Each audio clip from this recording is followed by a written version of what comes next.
السلام علیکم ورحمۃ اللہ وبرکاتہ۔ آج ہم بات کریں گے کہ اللہ کے رسول صلی اللہ علیہ وسلم کا ایک خادمہ نے غلطی سے پیشاب پی لیا۔ جب اللہ کے رسول صلی اللہ علیہ وسلم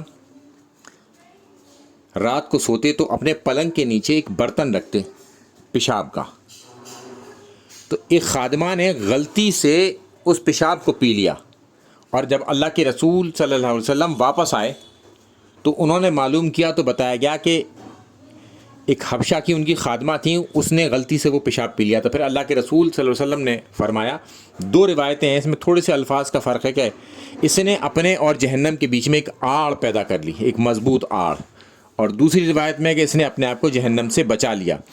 مگر پیشاب پینا کا حکم کسی کو نہیں ہے، ان سے یہ غلطی سے یہ کام ہو گیا۔